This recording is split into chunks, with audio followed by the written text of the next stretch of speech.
Welcome to Overwatch. Welcome to another episode of Priming the Many. It's been a while, because the Overwatch League, of course, has been in retirement, but now it's back. It's back and shinier than ever, and I need to turn a light on over here. Ooh, it's very bright. There we go. It's back and shinier than ever, and oh boy, first week was actually not as bad as I was expecting. It was actually a pretty good week of Overwatch that happened. But there's some spice that's been generated in the Overwatch League world, I suppose, which I saw just before going live, and I thought, you know what, this is kind of serendipitously timed. So hey, this is Twitter. If you've never seen Twitter before, welcome to Twitter. This is Neptuno, former player for Philadelphia Fusion, now plays for Gangster Charge, support player. I think Boston Uprising has a lot of potential this year to not win a single game. And this is kind of doing the rounds. And there's some spice in here, and I think my favourite comment was someone who's like, I'm a Dallas fan, and as long as Dallas is in the league, it's definitely not... I wouldn't count on it, basically. There's some people like Florida. What about Florida? Florida's surely just as bad, if not worse. But yeah, this was pretty hard-hitting. And here's the thing with me, right? Gotta get used to using these hotkeys again. I have to like Boston. I have to like Boston because I like Fusions. And I think Fusions is an incredible player. I think he's a massive asset for whatever team he's on. But he's kind of stuck, right? And so as we get out the gates, we're going to do the first thing we always do, right? Which is we're going to take a look at the team lineups. And you know what? Boston Uprising, they've gone for a bold strategy. And there's two sort of frames of mind about this. NYXL have kind of gone for what I would consider to be the standard. Like, this is approximately the meta. The McCree's kind of the only... I wouldn't say the odd one out, but it's more like you can flex this McCree into a number of different heroes. But this core of like Mei, Rhine, Diva, Lucio seems to be sort of the main core that most teams are operating of, and then you have like Baptiste, you have Moira's coming in as the main support, and you also can like flex this other DPS into stuff like Reaper, Doomfist. Like there's a whole pile of different things you could play. McCree seems pretty common though. So, you know, nice versatile comp, pretty good at dealing with most things. The Mei is sort of the big sticking point. Wouldn't be surprised if when hero bans come in, we'll see the Mei being banned out, pretty much banned out in the first week immediately. Boston, on the other hand, completely sort of off the wall, right? They've gone for this very aggro dive comp. Which, honestly, like, if you look at what the Excelsior are running, it's not the worst choice in the world, right? The McCree should suffer against it. The Ana should suffer against it a little bit as well. If you can get a lot done, then it could be quite powerful. The hard point for the Uprising, though, is they have this Sombra. And we're actually going to start by watching the Sombra, because so much is determined by this Sombra. And this is where I instantly got worried about this, because the Sombra, if you aren't aware, Ultimate Charge was nerfed a while ago, and that nerf almost killed Sombra entirely. That alone kind of was enough to cause Sombra a lot of problems, because Sombra is so dependent on her ultimate, it's so dependent on getting these ultis like every 2 fights. If you don't get that rate, you just don't get the momentum that you need out of a Sombra. So 20% there. If Sombra's not the one who's like getting tons and tons and tons of ulti charge, you're basically playing a 5 versus 6, or like a 5.5 versus 6. Every single one of the Excelsior's heroes, they're all very strong, they're all very good as like an individual piece, they're all very powerful. The Sombra is kind of slow. The bright side for the Uprising is that they've kind of got the counter pick. Alright, and we're going to go back and going to look at this dive from everyone else's point of view now. Because the issue with McCree, if you aren't aware, McCree is a little bit vulnerable to a multi-tiered dive, a multifaceted, multi-tiered dive. If everyone can get in on the McCree, actually let's just watch Sabiobi's perspective. If everyone can get in on this McCree, it's going to be really hard for him to survive. And so we're going to see them do just that, right? Gets the flashbang, beautifully done, denies the stomp. Axiom gets frozen up. This is kind of the danger of having that Mei as well. Like, this is why dive has kind of been very difficult. And like at this point, I remember watching it thinking, oh my god, it's all gone horrifically wrong. Credit where it's due, the Uprising like regroup. There's a little bit like faffing in this space. I don't know why they're playing in that sight line. That just seems so dangerous to me. Ball goes through, ball gets the slam, everyone lands on top, and yeah, you just, like, there's so much AoE damage here coming from Fusions with the landing, the slam from the Hammond, the AoE damage from Myeonbong with the AoE damage orb, and then Munchkin can come in and try and clean things up a little bit. But again, notice that Color Hex is on 26%. He's not hitting anything at this point. Somehow there's a fight happening and he's done almost 0 damage during that entire fight. I wish I could pull up his stats and show you that he's probably done absolutely goddamn nothing. Even Sabiobi, who died first, has more ult charge.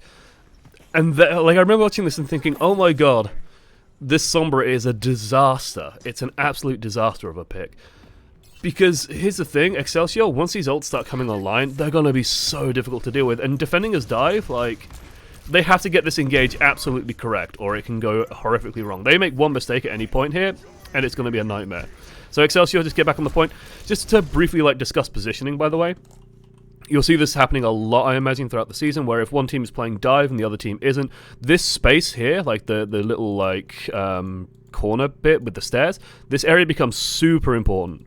And you'll see this quite a lot on Oasis, because Oasis has a lot of points that are like this, like very big open spaces. But there's generally like a little cubby hole that touches onto the point that you can kind of play around. And if you have like a tank comp, there used to be a time when like a Reese's would set up here, like a Reese's Sigma could like completely cut off this entire space.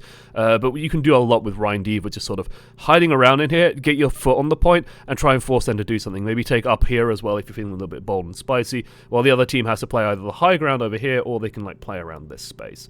And like try and challenge it. But as long as you have pressure down here, it's actually very difficult to remove. And you don't really want to dive into that space because, hey, there's a Mei involved. Okay, have my hotkeys changed? Have they been reset? I apologize to do this, but I'm so used to having certain keys do certain things. Static camera, show health bars, where is it? Replay, decrease, jump to start, replay back, replay forward, left and right. Okay, that's fine. Boosh. Still 20 seconds. I wish they'd have like a 5-second one. The Mei is the big problem here, right? And this is part of why like Dive has had trouble finding its footing, is that both dive tanks of Hammond and Winston both struggle against Mei's. And Mei can just, like, she's actually pretty good against Tracer. She's pretty good at, like, denying the power of dive. And that's the exact reason why I say she's good against Tracer. At any given point, one right click can land and the Tracer's just done. And you've got to kind of, like, Munchkin has to play around with that knowledge. And the danger here is, like, once that Tracer is gone, what's killing people here? Sure as fuck ain't Color Hex. So you're relying on the tanks. I say that, and then Color Hex is cleaning up a little bit, but that's Sombra in a nutshell. He's teabagging! You're at 82% on Sombra, and you're teabagging!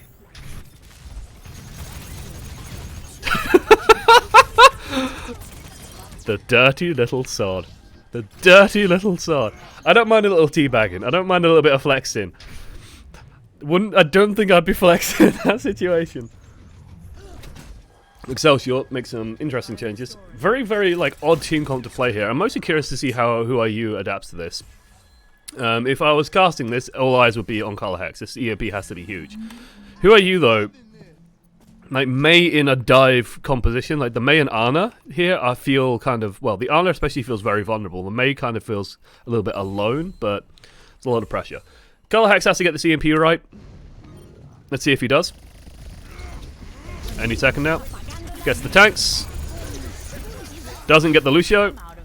Blizzard manages to catch most people. And oh dearie me. Winston has to bounce out. Hopper with a bomb. Hopper with a bomb. Hopper bombs are something I'm watching for the rest of this goddamn season after some of his early results. This is the pressure of like Mei Ana. Jeez. And he still gets out. He still gets out. The Diva's after him though. Ah, oh, beautiful. Absolutely beautiful. And now it's just dissolving into chaos, and I think Excelsior are fine with this chaos, especially now that they got the Sabiobi on the Tracer. And yeah, Munchkin just takes the D. Happy to do a defend. It's like still a cool, like a poor performance on Sombra. The thing is, a poor performance on Sombra is just like you might as well not exist on your team. You might as well just not exist. So here's the thing, right? Uprising now pivot.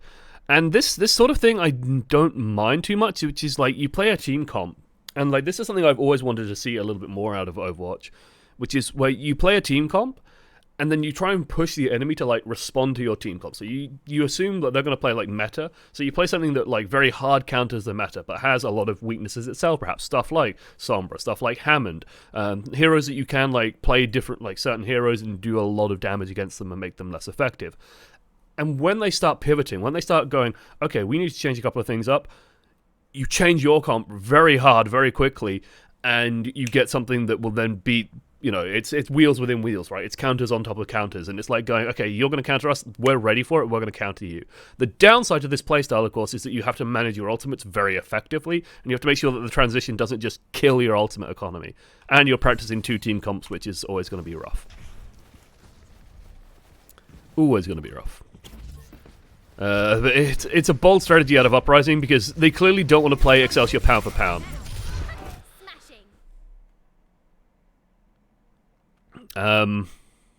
It's been a while since we've seen Tracer do stuff like this, and honestly it warms my heart, but it's like, come on guys. Come on Boston, surely you should have seen this coming. Sabiobi's on Tracer, of course he's got a pulse bomb. It's the natural assumption to make.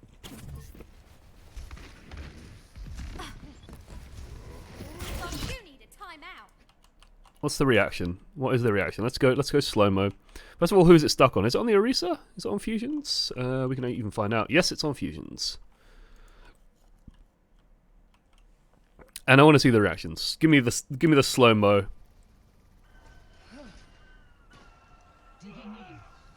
Color Hex doesn't react. Color Hex just doesn't react to it. Okay, let's... I hate the 20%, the 20-second thing. Does he have roll? If he has roll, I'm going to be furious. I'm going to be so furious if he still has his little cowboy roll.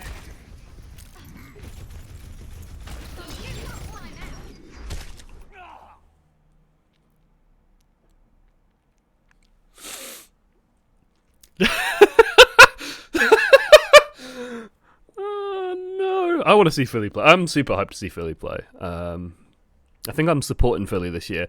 Oh! I like how everyone else reacts, and Color Hex just goes, what? What? Just stands there and takes it. You know, Fusions, you react, like, what's Fusions? Fusions does the perfect reaction. This is how you react to a pulse bomb. Like, everyone else kind of knows what the fuck they're doing. And, like, this is shit that you should know in Diamond, and, like, below, being honest with you. This is shit everyone should know playing Overwatch. Right? Get stuck with a pulse bomb, you stand the fuck still. Okay, when you're stuck with the pulse bomb, you stand still. Because there is enough time with pulse bomb for everybody else to move away from you. There is enough time to react to it. Axiom puts a big old barrier up, stands Fusions outside of it and says, you know what, you're soaking that. Everyone else reacts, they move backwards, behind the barrier, moves away, moves away. Color Hex just like... He walked forwards. He didn't even like have urgency. He didn't like try and jump down here, for example, and dodge it or roll away. He just stood there and went, oh, I'm dead now. My question is, what do Excelsior do with this? Do they put pressure on? Yeah, they're going to try and like find a flank, find an angle, cause some problems. I just kind of want to watch Sabiobi play Tracer, I'm not going to lie. Forces Coalescence. Am I still going to go for this? Oh my god. Hit your corners. Nano Winston. I love Nano Winston. I absolutely love Nano Winston. I am unrepentant in my love for Nano Winston. I want to kind of see what Fusions gets up to as well. Yeah, so they put a little bit of pressure on, like Excelsior. They start going in. And, like, this is still a rough comp to go in against. Myeonbong reacts by coalescing. Honestly, pretty much the only choice you could make here, I think. Like, either Uprising just takes the L and they just die and they come back again for the next push, or he uses Coalescence to stabilize a little bit and hopes that Color Hex can maybe find his way back into the fight. But he's still a long way off. Like, the Coalescence is kind of just buying them time here and buying them a little bit of breathing room. Did Jonak fire off his nano? No, he just got it. Okay. Almost hits the Sleep Dark. Sleep Dark, Sleep Dart, can't speak. Uses that. Nano Winston is super strong. Like, Nano Winston was, for a while, it was like the core gameplay thing. I've said this before and I'll say it again. I will always endorse Nano Winston above Nano Blade, even.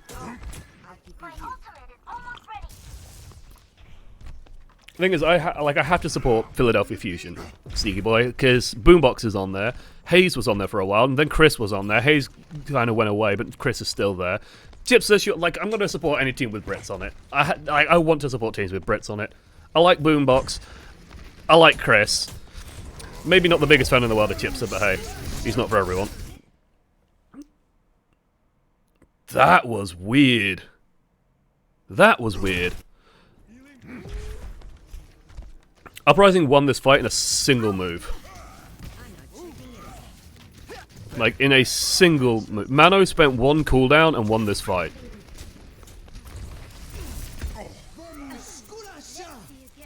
He jumps in, and they sound barrier.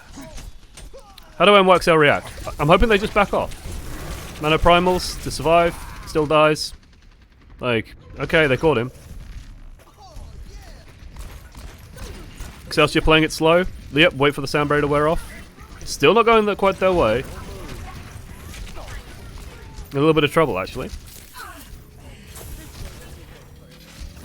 Oof, almost. Almost. And they actually hold it. I really don't like that decision to sound barrier there, though. Like, it's such a panic move of like, oh my god! It's a Winston!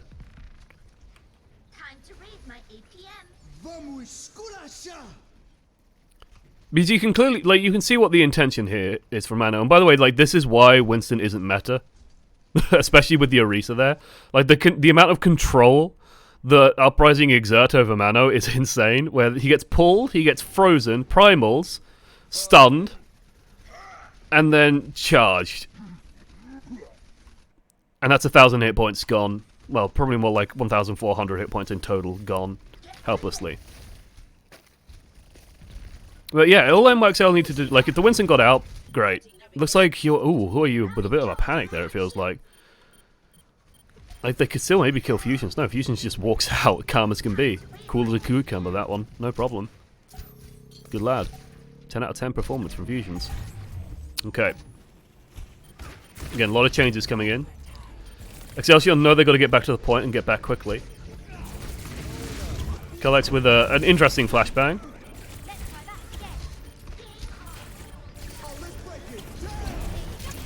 And I'm not gonna lie.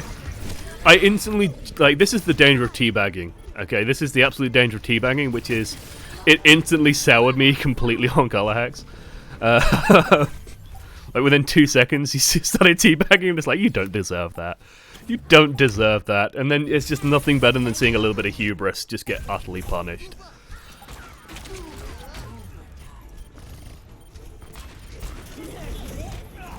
Like, with the team comp the Uprising are running, they should be able to handle this. Like, they have, like, the counter to what Excelsior are running. If you're Excelsior, you're scared of this.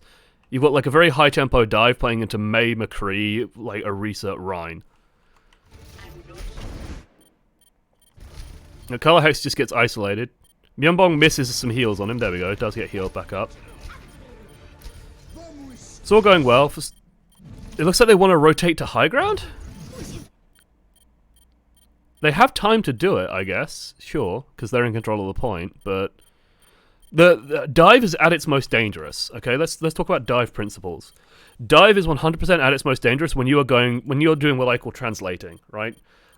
Which is when you're going from A to, say, B, right? This is point A, this is point B. You're translating across the map. And yeah, you're trying to get there. Dive is very, very lethal because when you're moving, like when you watch the movement, give me this.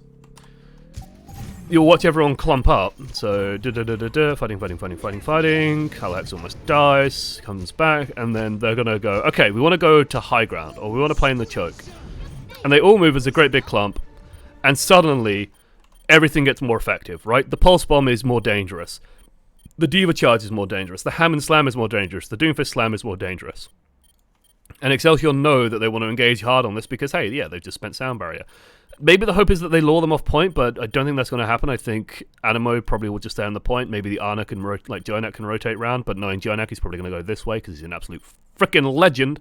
And It's nope. He actually does go back to the point just for safety, and kills Axiom. Clean as you like. CBLB got the finishing blow, but that was 100% Jonek's work.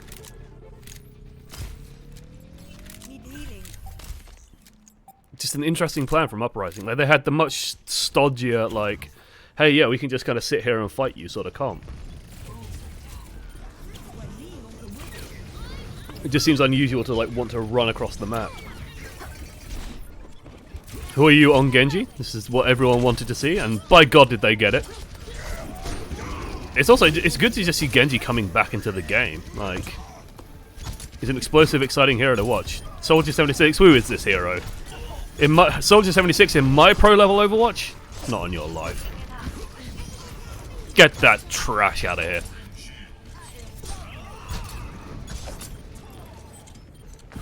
Like, this comp is going to have a hard time killing the Hammond, but I think there's only so much Fusions can do, and Mano's just going to sit on his face by the looks of things.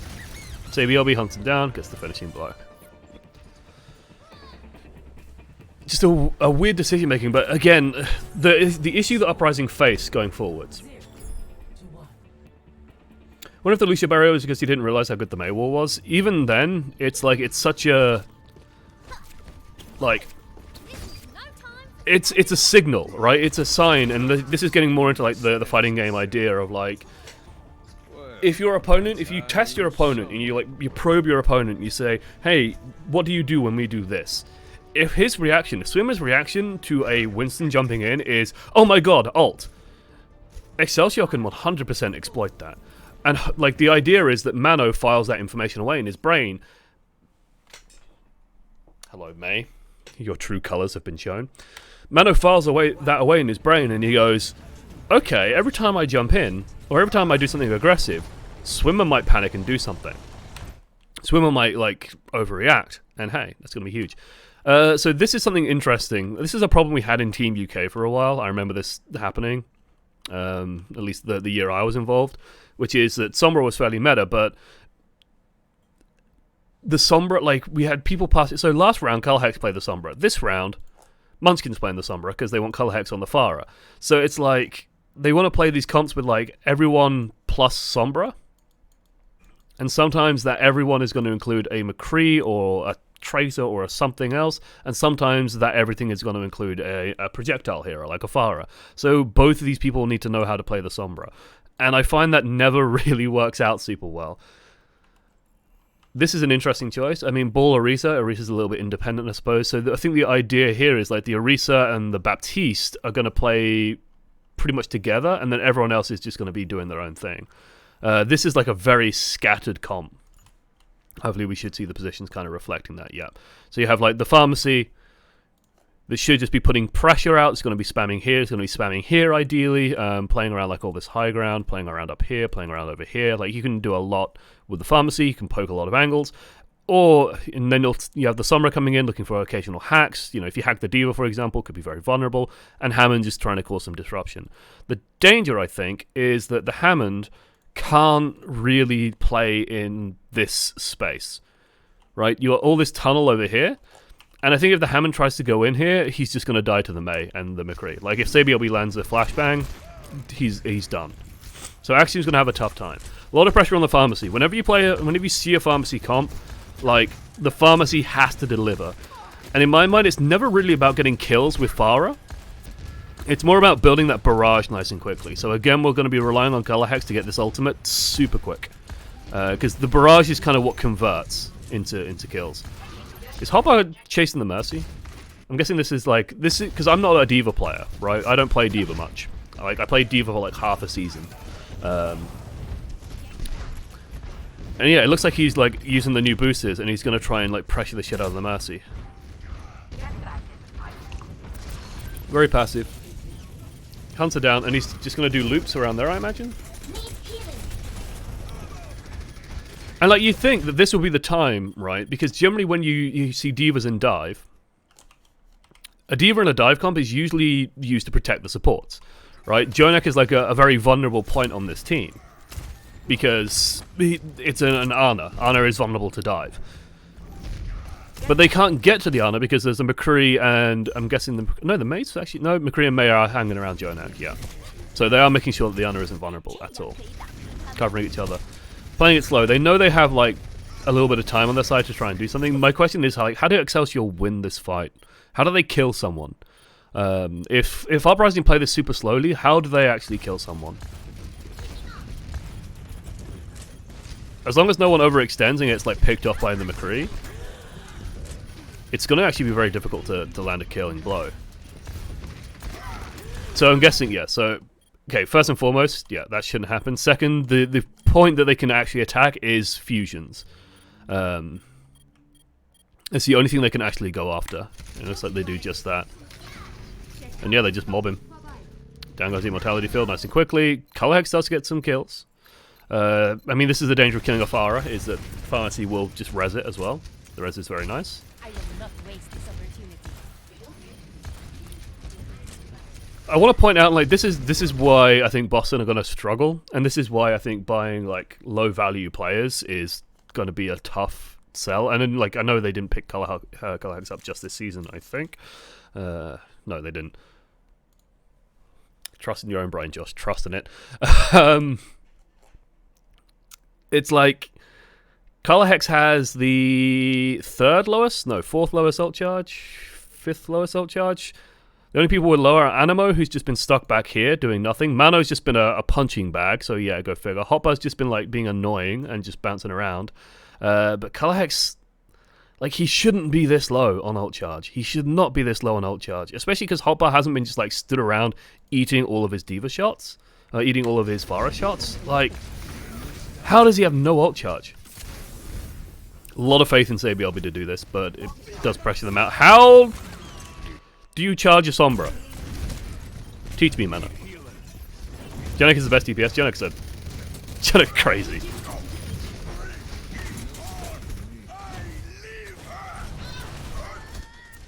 That's rough. I mean, it kind of makes sense for Mana to do this. Like,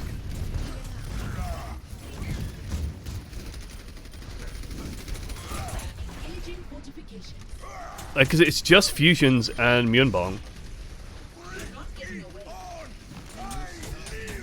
And he's still going in. Like, he's got no fear. He has complete trust in Jonak's ability to keep people alive.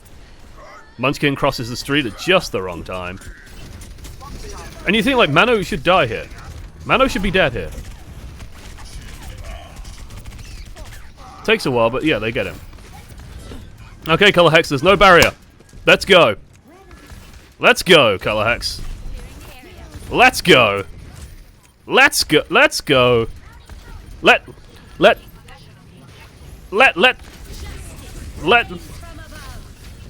go, Colorhex. Colorhex. You've EMP'd. Let's go. Let's go, Boston. He's killed Hotbar. He's killed a baby D.Va. He got one, boys. He got one. He's done it. He's found a kill.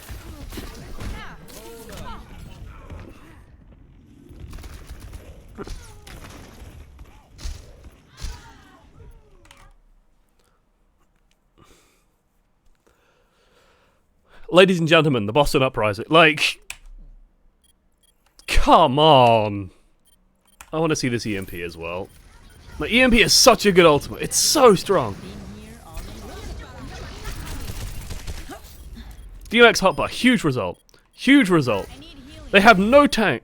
They have a Winston as a tank now on the NYXL. You can pick any target, guys. Pick a target and kill it. Axiom can literally go and start soloing people. It looks like they picked Winston. Okay, Colorhex, go help kill Winston. Go help kill Winston. Go help kill... EMP and then translocate straight away. Why?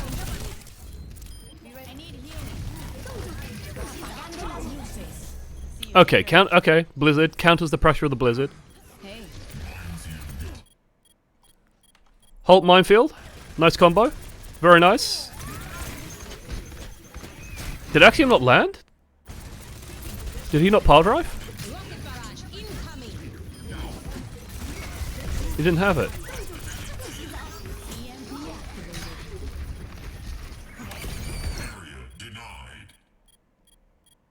He didn't have power drive. So they just walk out the minefield. They're just walking out the minefield. Oh no! Oh no! Oh dear! The tactics are sound. I don't actually disagree with some of the strategy being used. I think that they could have won that. It's just tiny little bits of impatience, tiny little bits of you missed like 5 rockets in a row, Color Hex. What the fuck are you doing on Farah? Bit of a squiffy EMP, like indecisiveness about how much they want to commit to the fight, and it's just costing them so much. And the issue is this, right? The issue is this. I think in graphs. I've mentioned this in the past. I think a lot in graphs. There's a lot to fuck with Farah in NYXL's comp. Sombra isn't pressuring shit. There's Sabiobi and Jonak to fuck with the Farah. If Hopper's chasing Farah around, so here's the thing with that initial comp. Let me like address this. Because, you know, we've been watching Collex. I'm actually going to go back like a good bit, and we're going to watch it in 2 times speed. So I want to show you just how little Collex is actually being fucked with. Right? Every time he pokes his nose out, Sabiobi's going to be firing shots. But Sabiobi's firing shots cross-map. Okay? So he's firing McCree shots often from like over this way, and the Farah's on the other side of the map. Only now is he actually getting a lot closer. But by getting closer, hey, he's a little bit vulnerable. The only other thing that can fuck with him is Jonak, who is currently like on heal duty. And Hopper, who, if Hopper's like trying to fly after the Mercy, that's not really doing much. But like there's nothing. Rocket and ammo, nothing. Finds Jonak, kills Jonak. Okay, like that, the Forest should be doing this shit way more aggressively, way more frequently. There's like such huge opportunities, and yes, Axiom should be doing more. Like Axiom just killed Mano here, so he's actually on his rotation around. Munchkin needs to be doing more active shit here. Like, there's just not enough threats to pressure the NYXL, but the Farah absolutely has opportunities here. If Who Are You is just spamming right clicks at him, that's fine. Like, you should be fine with that as Pharmacy versus a Mei. If the Mei's dealing with you, then that should free up, logically, that should free up the Hammond to do things, the Sombra to do things. Instead, his damage output's just kind of pathetic. And this is the issue the Uprising face, is, yes, this is the NYXL. Okay, and as tainted as they are, you know, as, like, dethroned as they are from being, like, the unstoppable gods of the Overwatch League, they're still the fucking NYXL. They're still really good. This is still a scary team to play against. And so, pound for pound, if both teams spend equal resources... Oh, we've got to watch this. This is Jonak all over. Pound for pound, if both teams spend equal resources in a fight, my money's on the NYXL pretty much every single time, because the NYXL are just better players, pretty much person for person. And so they're going to get these results. This is just dirty. Like, if anyone checked this corner, this could be a disaster. Instead, it's the Suicide Ana, right? And the thing is, I love this because the situation they're in, they can absolutely take this risk. They can absolutely take this risk. Where if Jonak does get spotted and killed instantly before he can nade, or, you know, like Axiom does something and blocks it and puts a barrier up, or something goes wrong and Jonak dies, and NYXL lose, like, Uprising just get right back. Excelsior have enough time to just get right back into it. They don't spend any ults. They have great economy coming into the next fight. They'd have Nano, they'd have Bomb, they'd have Primal, they'd have Deadeye. All great ults. Uprising got fucking nothing. They've got Supercharger and they've got Amp Matrix, which as a combo is pretty good, but still wouldn't like to rely on it just alone. I imagine Mano probably wants to get off this Winston at this point. So like he'd be down to just like spend Primal as well, just to like buy time, get this to 100%. So he's just going to do damage, Primal, push them all out if it goes wrong. Like there's layers here. There's a lot of good, strong safeties built into this, even if it does go horrifically wrong. Counter-Strike logic, by the way. I've like I got this drilled into me by Duber after we like ran into ran through somewhere and no one checked any corners. It's like first guy runs in and like the first guy's job, which is going to be a tank here, like Axiom or Fusion's job is to run in and address the big threat in the main direction it's going to come from, right? So they're going to go forward, address the threat. Second person needs to check the corners. It's the second person's job to check that nothing is in the corners. That's a Counter-Strike thing, but I think it actually works fine for Overwatch, where you just take a split second to check this corner. And if you see Jonek here, everyone just pulls back. Because you probably can't block the nade, you don't have a diva or anything to block the nade, so you just pull back. You maybe try and kill him and pull back, but once this nade has landed, except like the moment that Jonek didn't get spotted, Excelsior, I imagine, they're going aggressive. Like, they've seen that Up Boston haven't reacted. Yeah, it's time to go. Wall cuts off one, comes back down, nano boost, send Mano in, and Mano's just going to do so much damage. And this, honestly, this is a huge win. This is an absolutely huge win. Because this is the one saving grace Uprising had was this combo. Right? You have Bongo plus Amp Matrix. Bongo Amp Matrix is really good as a combo because they stack with each other. And so the amount of damage that the team can put out through that is just disgusting, as the Vine would say. A lot of tankiness in there. Oh, Hopper Bomb. Doesn't get anyone. Still slows him down enough. Mano swaps to the hammer to get back quickly. And Excelsior is just playing for the win. And like, again, the moment this descends into chaos, I 100% favor NYXL. There's no way around it. And look how controlled they are as well. Who I use playing a safe, like relatively safe position by the corner, contesting for as long as possible. Say BLB's waiting, getting healed up. Jonek playing safe, Anima playing safe. They're not panicking. They're not all running around the point trying to contest it. And even if they get whittled away, it's absolutely 100% fine. I'm actually surprised Boston pulled that one out. Maybe Mano went a little bit over, a little bit too much. Guess you're gonna check. It's already dead.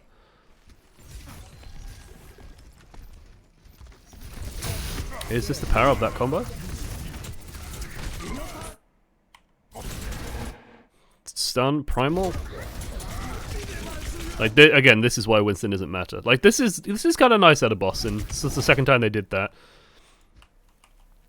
Interesting choice at Myeonbong to like use the Amp Matrix here for his own. Like it kind of makes sense if you're in like a super panic situation just to get out like one or two super strong heals, but he has to get out of this corner instantly.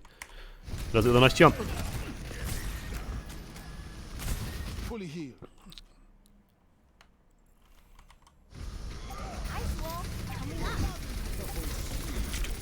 The wall's good. The flashbang is actually great. Like that's actually a real nice flash. And a Cull Hex saves the day a bit. Hobber, did Hobber just throw? I'm super curious to see how they lost it, and Hobber might have just gone a bit nuts.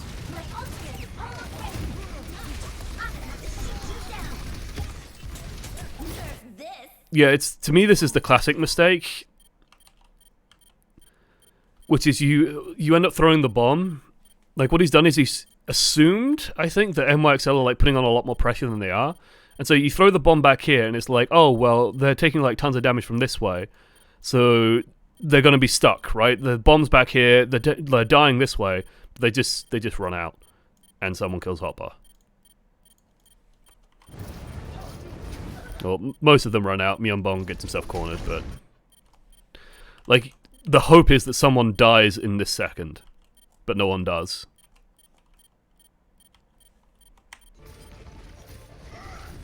Definitely opportunity to kill Cull Hex here. Oh my god, that wall.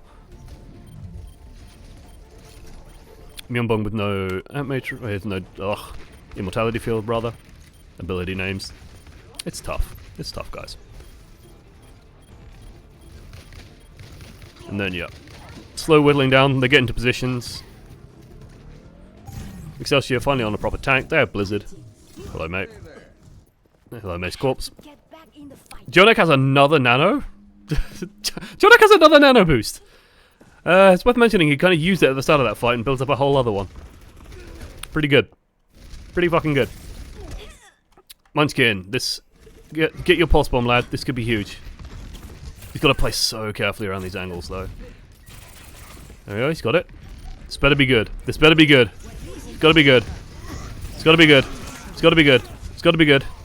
Anytime you want to do something now, lad, your team's dying. Anytime. Anytime.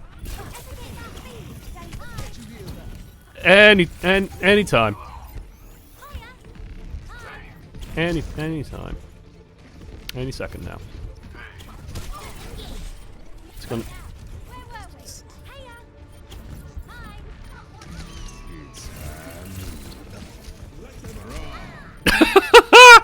Oh dear, okay.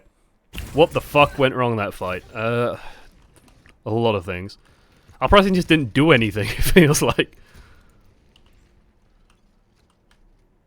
It's like they're playing around this pulse bomb and it never happens. I set up on the high ground. Excelsior want to take the high ground. Excelsior take the high ground for free. Swimmer looks for a boop. It's almost good. Almost gets him. Oh, sorry, wrong button. There we go. Almost got him. Steal the high ground. Wall Blizzard, cut it off. Zones out the tanks. Collects with a spicy high noon, but has to instantly back out of it because Nano say BLB. Again, Nano say BLB. Which is, it's an interesting willingness to see that they're actually, like, they're happy doing that. I will say, I want to, like, see how close this was from Swimmer. Like, this should be a really scary thing. It's just not. And like, I want to see fusions. Do you have Halt? No, you don't. Okay. Because, like, that's the sort of location where, like, a Halt boop would be really strong. Where if you could just, like, halt them, like, here, and you just get a boop in, they're going to go freaking miles out. And the fact that they just slide onto this high ground is a big problem, I think.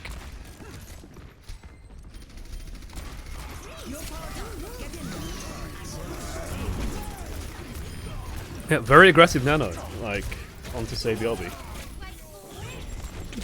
It's an interesting setup. Like, it shows a lot of faith in Sabielby as well, because if you watch what he has in terms of resources, he's got Sound Barrier and Nano. Like, he can go anywhere and kill anything he wants. He can take any fight. Like, he goes into this completely fearless, because High Noon, but Sound Barrier just completely negates it. Nano Boost makes him immortal. Like, he can take all of these fights, no problem. Myeonbong gets caught. Like, Myeonbong jumps out into that duel as well, which is kind of insane. And I'm going back and forth a lot, and this is why I wish there was a 5-second, like, back button. Because there's a lot of, like, little 1v1s.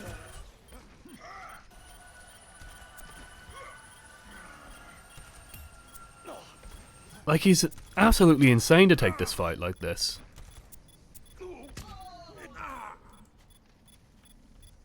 It's weird to me that he came out towards us, like towards where we are now, right? It's weird to me that he came out this way and didn't like retreat this way or retreat back this way. Which I guess retreating this way is kind of terrifying because NYXL are all there, but like retreating this way to safety because you aren't beating a Nano McCree. I don't care how much DPS Baptiste has. Like, that's not happening. I love the fact that Swim was just kind of hiding around that corner. And then yeah, this is over. It's that difference in quality. It's that 100% difference in quality. But I find that Faith in Sabielby very interesting. Maybe it could be the memeing slightly. Like, fuck it, just Nano the McCree and watch Sabielby kill everyone. Because you can make arguments for, like, the Nano Reinhardt instead. Like, you can do some stuff with that. I guess, like, the McCree is one of the better people to go for. It's just kind of interesting. Ready for battle. Understood. Okay. Oh, the spicy widow. Again, Excelsior. Yep, the comp that we're going to come to know and love, I feel. Oh, hey, top flips. There we go. That's true. I guess you don't get in trouble very much. Brigitte. Nice. And last minute choices. Okay. Mirrored, not quite. Baptiste and Ana being the big differences. Baptiste, Ana, Diva. I mean, Fusions does have a very good Orisa, so it kind of makes sense. Don't know who out of these two could play the Diva, I guess. Just again, that could be a problem going forward. Like, we haven't seen Uprising haven't played Diva once yet, have they? That's a problem. That's a real problem. Like, there's a good chance, like, Diva, she's already becoming meta, and, like, if she gets buffed at all, she's gonna be inescapable again. Does Boston have no, it's...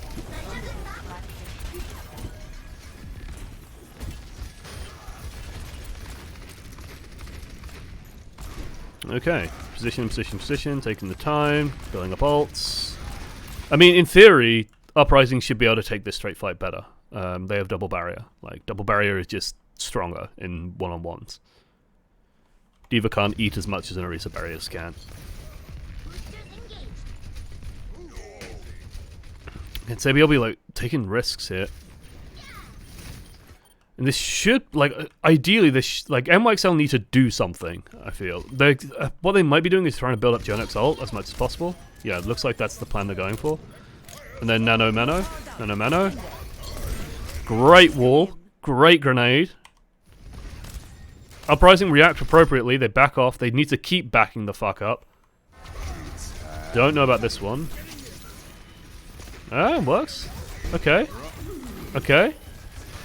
Like, so far this is kind of going to plan.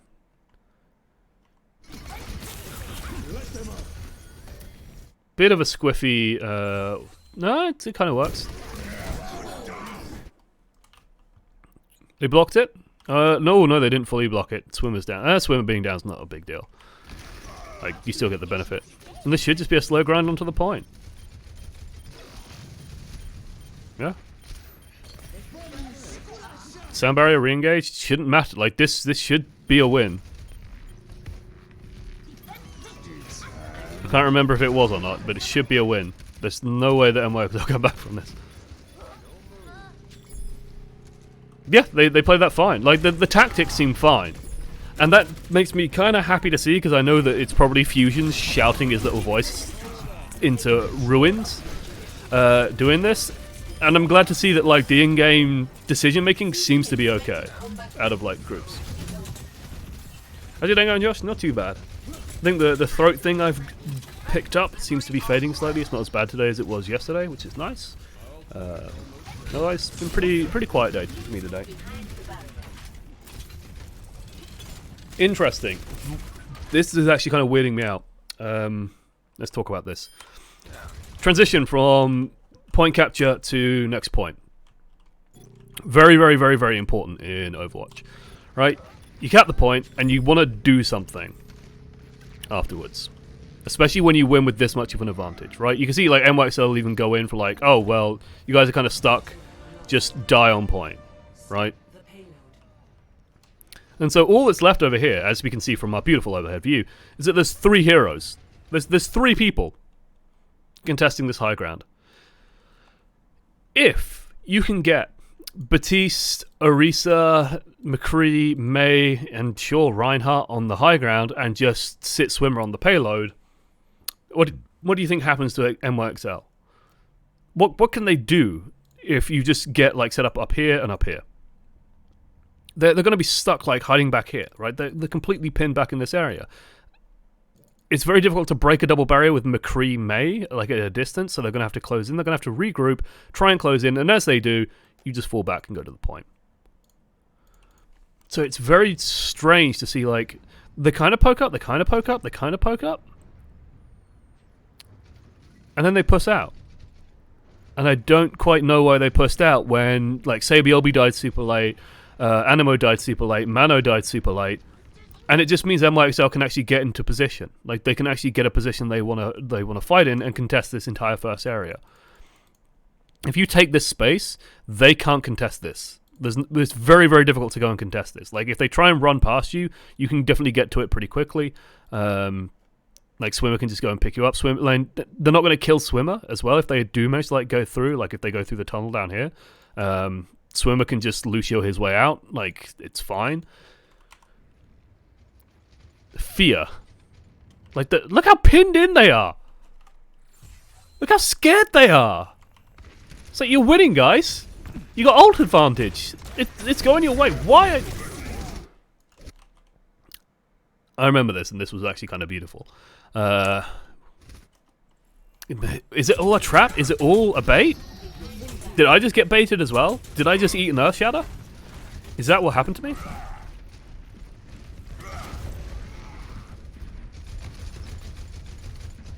Sure, like this still feels really squicky to me.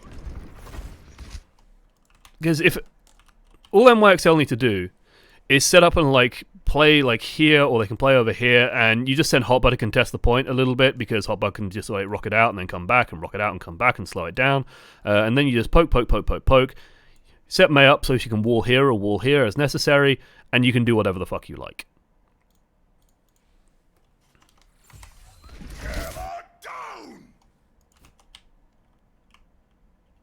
They get very lucky, actually, with this. It's like they don't anticipate that they can come out of this hole as well, except for Jonak. Also, Ana. Ana, that is not how an arm works. Ana.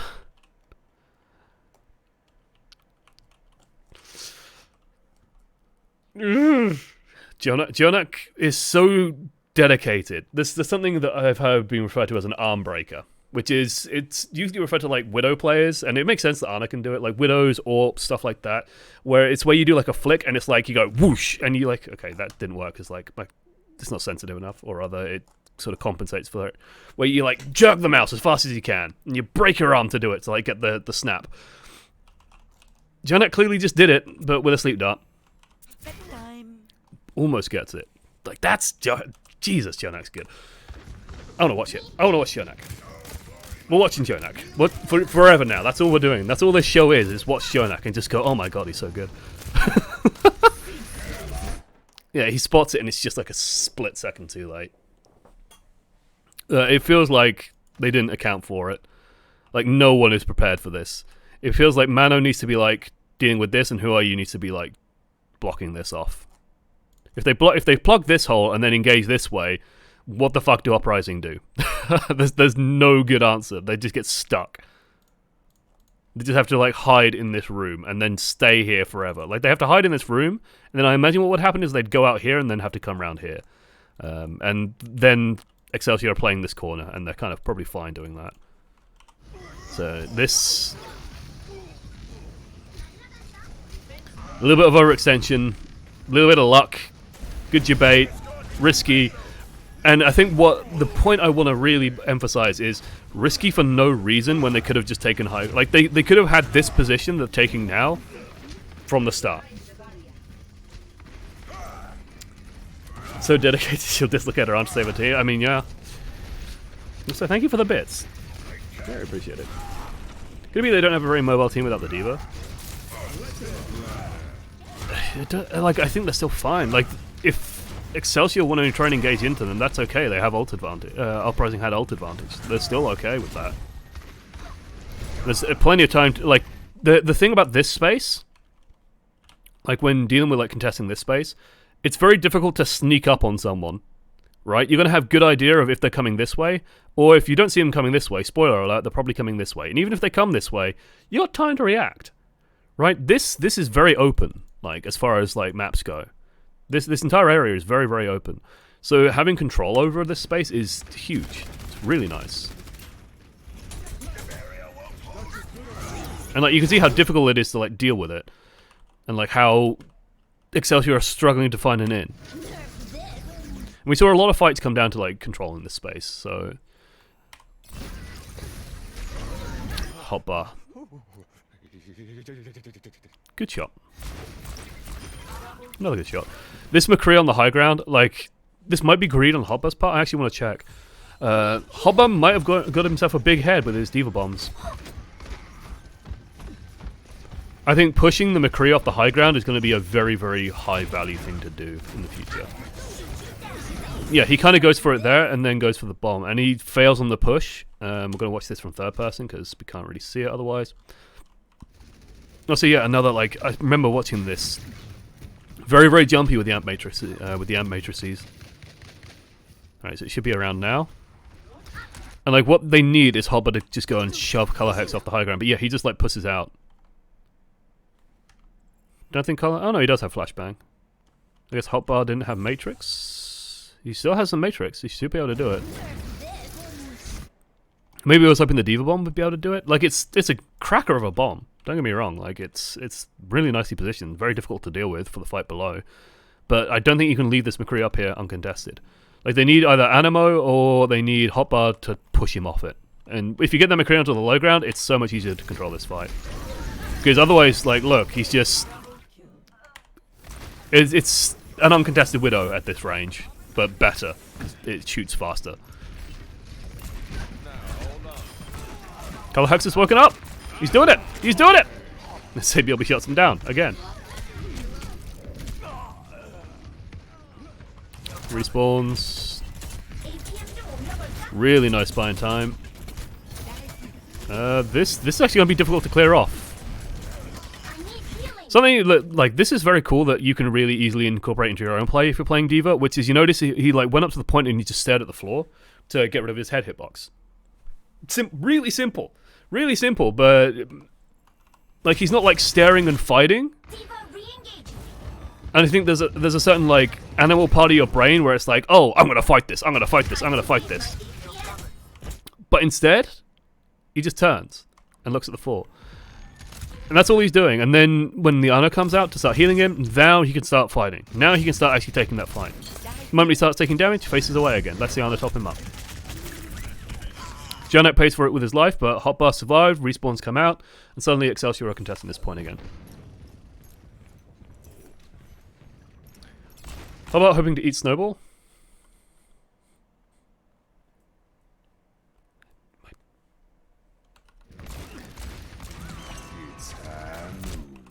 Actually, wait. I think the Mei was very dead at that point. Yeah, Mei's already blizzarded. There's no fear. Spoiler alert, Excelsior win. When he didn't contest the high ground... no. Like, you wouldn't throw a bomb if you're looking for, like, to deny people using ults. You gotta remember, the split second after he stopped pushing on the McCree, he went into a bomb. So he very clearly wants to do that. It feels like they really, like, this combo seems maybe worked incredibly in scrims. Oh my god. Munchkin, no! No! They were going for the lift. Like, clearly they wanted a lift. They walked him off. They go for this combo a few times, I think, where they use the Matrix and the Deadeye at pretty much the same time to try and, like, do a shitload of damage. I don't think it's very good. It can just go wrong in so many ways, and you blow two ultimates. And they're not, like, super high value ultimates, but that's still two ultimates. Again, there's McCree on the high ground.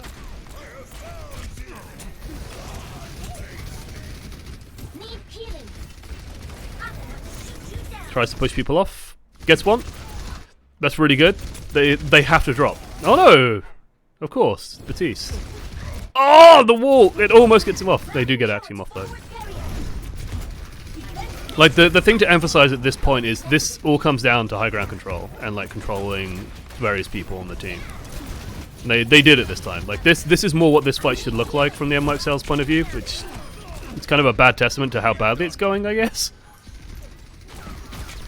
Notice that they can keep this under control, like, super well as well. Like, once they're pinned in here, they have so much control over the tempo.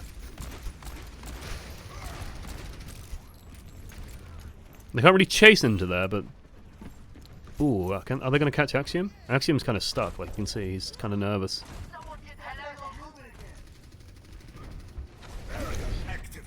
Going to stream the games tomorrow?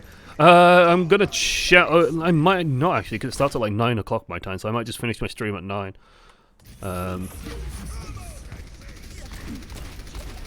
I can't co-stream them myself, is the thing. Like, the thing is, you can't just, like, stream the Overwatch League. Like, broadcast rights are a thing, and kind of expensive. I'm not even going to talk about that. There's some ideas in the works. Always excited to see some Widow coming out.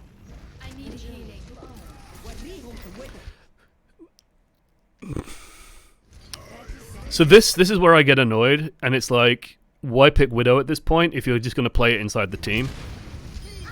Like, to me, the point of playing Widow instead of McCree is that you play the McCree anywhere. You play the McCree inside the team. You play the Widow wherever you like.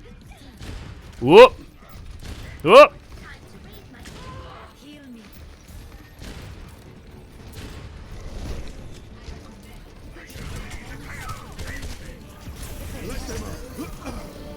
Oh god. I remember watching this, I think when it was live, it was shown from Sabielby's perspective, and like, Sabielby is doing what Color Hex should be doing, and he's doing it on McCree. But this is also the advantage of, like, I think Sabielby's realized that no one on Uprising can, like, push him. Like, there's no diva, there's nothing that really, like, aggresses on him. Right? There's nothing that, like, hunts him down, so he's just taking this, frankly, stupid position. Because Hopper's there to protect him, and, like, look at this. Look at this. This is disgusting. Disgusting! It's just... You got a McCree. The rest of his team's over here. This is a McCree. Be reasonable. Be reasonable. What are they called for healing with full hit points? Sometimes they don't have full hit points and they get healed very quickly. Sometimes it's just like, I'm going to take damage, so please just keep your eye on me.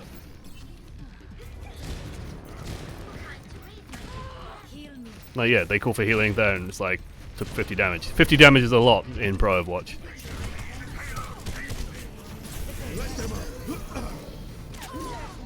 Sabielby should not be able to get away with that. But that's the flaw of the Uprising's team comp. They have, like, who reacts to that? Who deals with that? Who, like, they can speed boost on it, but overtime's so close that they probably don't want to speed boost onto it, because you don't want to, like, move everyone away from the point. You don't have a diva to go and hunt it down and just cut it off. You don't have a Hammond to go and pressure it out. You don't have anything that can go and just fight it. And your Widows stood inside your team. Who's looking forward to the Outlaws debut? Oh boy. No, I want to see Philly play.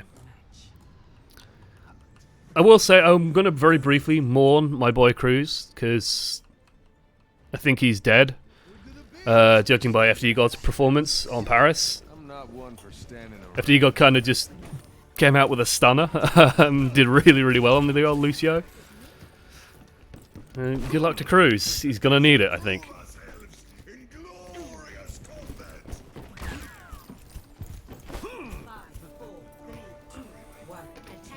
Okay, NYXL.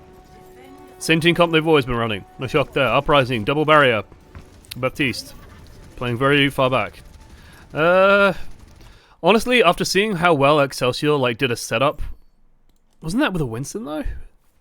They did a setup where like Jonik nailed like a grenade here, got everyone, and then like a Winston also jumped in and just like did such good work with that. I want to say that was against Paris or London. They played London.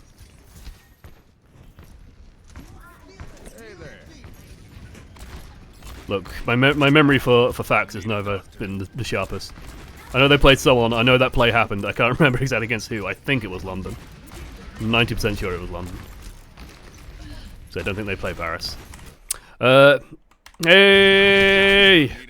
Contesting hot ground with Diva. With Hyber. Sounds like a Yu-Gi-Oh villain. Yeah, this is classic Diva. Oh, I love it. I love to see it, honestly. It's like such an important part of the game of like denying high ground and denying space, and having an off tank that can kind of do that dynamically is always kind of fun to see. This is very much Hubba's job to like go up here and pressure him out.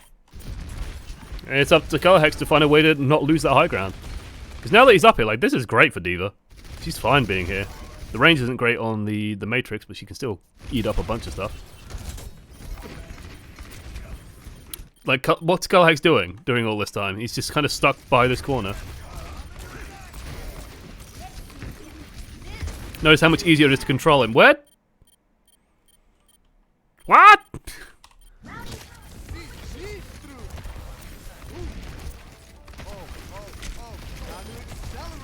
Did that Reinhardt just like instant transmission on me or something? I think I lost track of where Axiom was.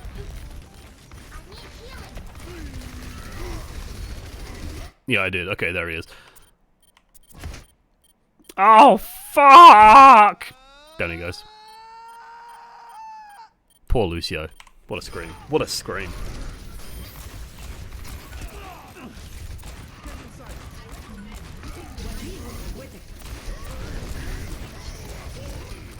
Ooh. My brother's girlfriend is making fun of me for not having anyone today. Who wants to be my Valentine to shut her up or at least let me punch her? Jesus. A scummy thing to do.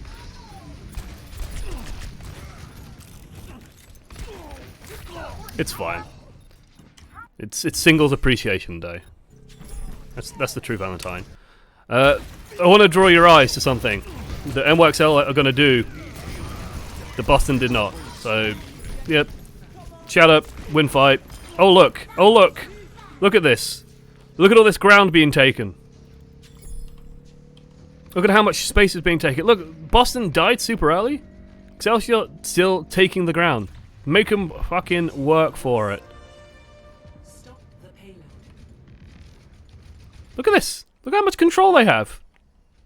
Uprising are like trying to figure out how the hell do we get back. Like, the Deadeye makes it all awkward. Sabiobi, let's take a look. Damage, damage, damage, damage, damage. Oh!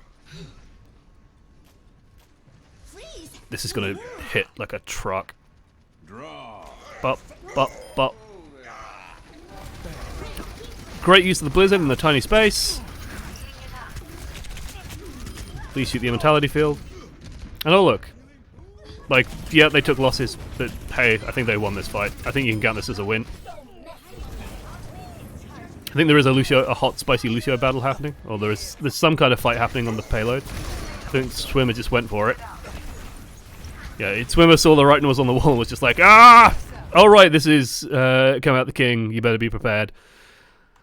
Welcome to the Overwatch League. It's just an Ana, how bad could it be? How bad could it be? It's Jonak. How dangerous could a 60 hit point Ana be? He's on like, what, 150 hit points? 130 hit points. He's taken a single blow. Surely, nothing could go wrong. Oh, she's on 140 now. Oh, she landed that. Oh no. Oh no. Oh, you know what? You hate to see it. You love to see it, really. Let's go, Jonak.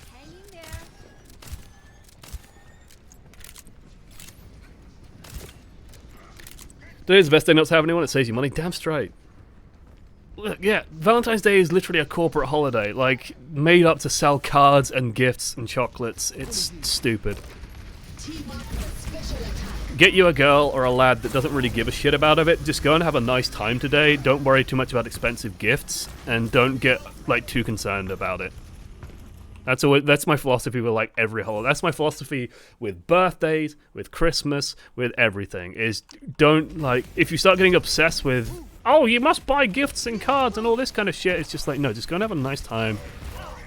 Have some good food or something. Make a nice meal or go out and have a nice meal if you're really feeling fancy. But just like making something nice at home, sure.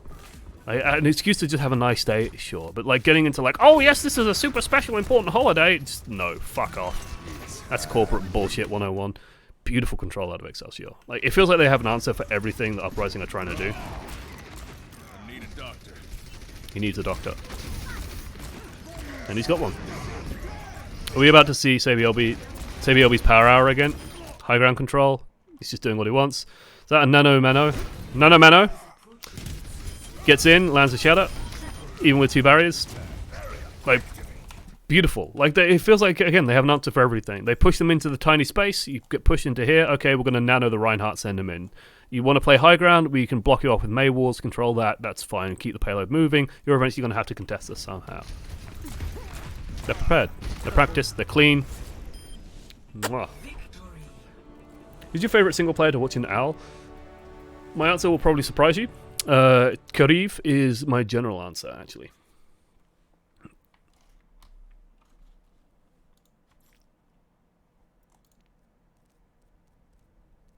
I'm a huge Kariv fan. His Ana is just impeccable. Like, it's absolutely impeccable. KSP is going to be another one. Love watching, like, KSP, Carpe. All good stuff. Nene! Watch me whip. But yeah, Kariv is, like, every single time I put my camera on Kariv, he's always doing something impressive. It feels like. Despite being on kind of a rough team, it's just incredible to watch. It's like someone who plays, or at least used to play a lot of Ana, not so much anymore. It's really cool to see, like, a top-tier Ana player.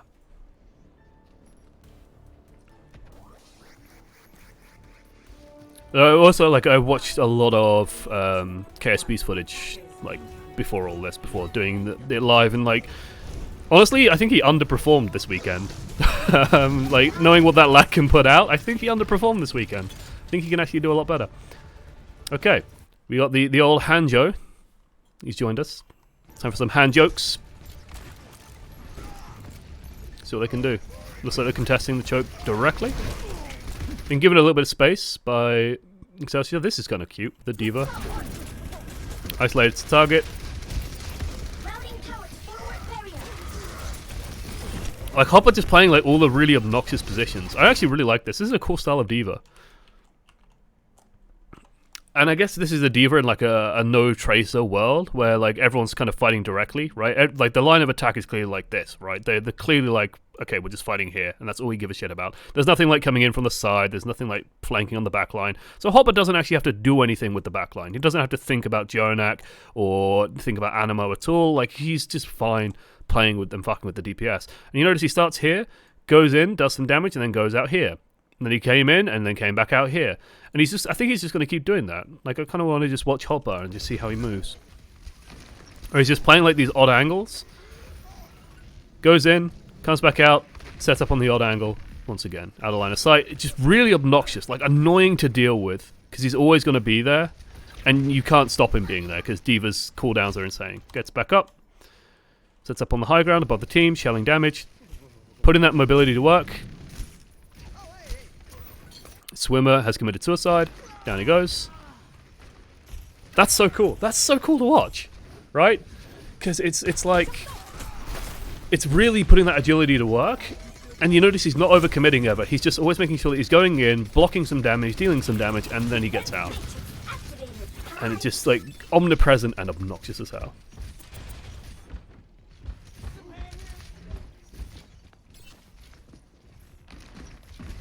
Okay.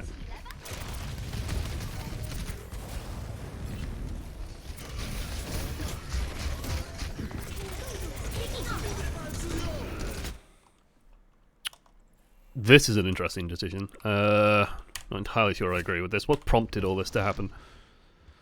The nano boost? The nano boost might be it.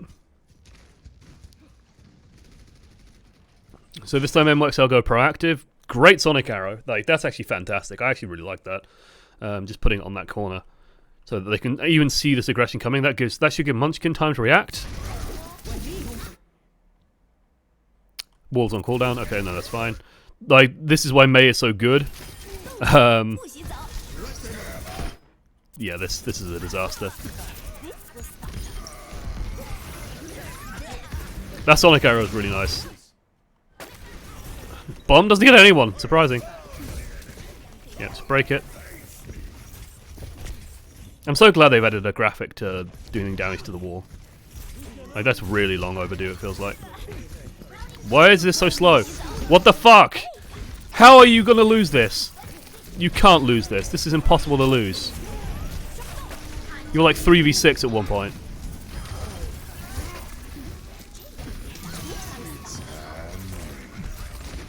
Gee, if they lost this. I'm gonna go back. I want to see why this took so... Whoop. Why this took so long. What happened? Whoop, whoop, whoop, whoop. There we go. Let's get it zoomed out. Let's get over here. Let's get me the overlay so we can see. Like they push out, so they spot Jonak hiding in the back, and they all dive Jonak, which feels a little bit unnecessary. Jonak gets a cracker of an anti-nade. Sleep, like the value of this lad, right? He's put someone to sleep. He's anti two of them. Hopper goes in, saves a ton of damage. Beautiful. And suddenly, like Uprising, like what the fuck? And they get Sound Barrier and Dragon Strike out of it. That Sound Barrier is a big win. Like a really big win. And I think it says a lot again about Uprising's mindset, where it's like they have numbers advantage, and yet they lost momentum, and they had to spend 2 ults to recover this fight. Sound Barrier would have been super useful in the next point. Like super useful for the next point. See that which is unseen. Greetings. Greetings. Very love watching CBLB. Yeah, CBLB was great. Like, well, was great, is great. He's definitely like a rock for the team.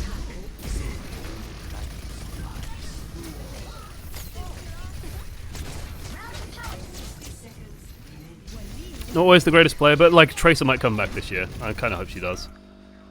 Like we're seeing some Tracer being played, so it's always good to see. Oh. Honestly, yeah, contest it away. Just don't spend anything. Excelsior in a good place. Slow this down as much as possible. Because of the new respawn rules, everyone comes back. Is Nino going to swap? Yes. McCree. No. Oh, what? Ooh. Ooh. Ooh. Some rare mistakes. Uprising not in the worst position in the world. They have Blizzard, which is very good. If they can get May on the point, they're laughing. Dragon Strike Blizzard, pretty strong. Good catch. That should be a dead May. Kind of interesting choice to use it just for the May, but okay.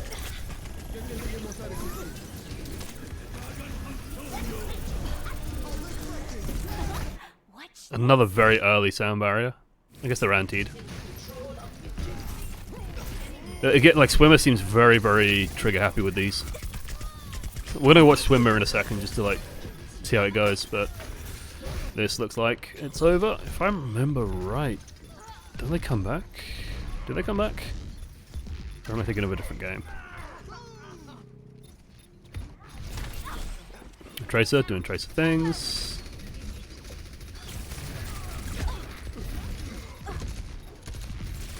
Alright, this is why you gotta win 2 fights. Great anti again. Jonak gets so much value. No one can deal with Tracer. Dragon Strike gets eaten. Yeah, this. Suddenly the momentum just completely swings. That's a Pulse Bomb. Bop. Incredible. Incredible. Absolutely incredible. To like come back from that position. We're gonna go back a while, like by about a minute, because I want to see why Swimmer panics. Is it the anti-nade that panics him?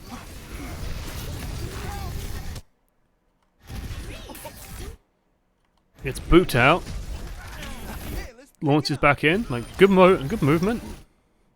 And like it feels like at this point, like you're kind of laughing as NYX, as Uprising. Like you're in a really good position.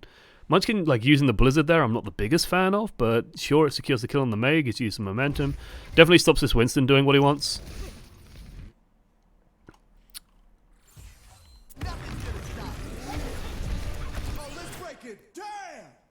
And I think he just gets scared for color. Like it's before the nade is landing as he's using it, so it's not the nade that triggers it. It's color hex being damaged.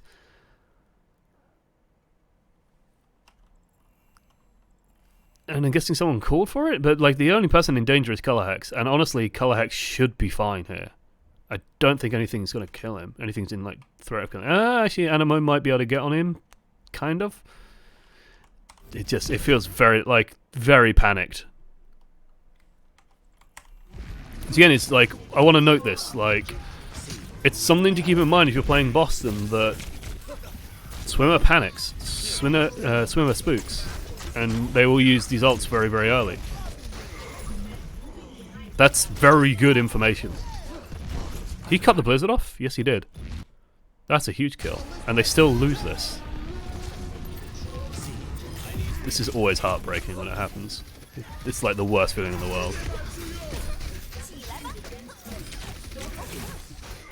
Wait for it. Wait for it. Wait for it. Hold. Oh, no. No. It's a... Oh my god. No, not GeForce experience. Go away. I need to like make sure the hit graphic isn't in the way. Just...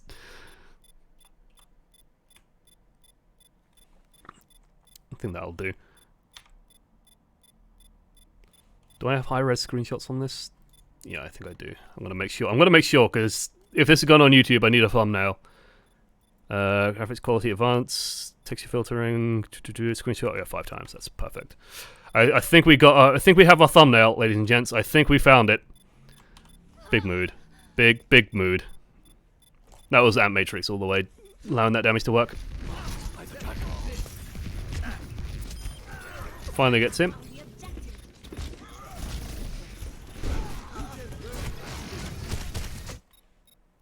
Okay, Doomfist making his way downtown.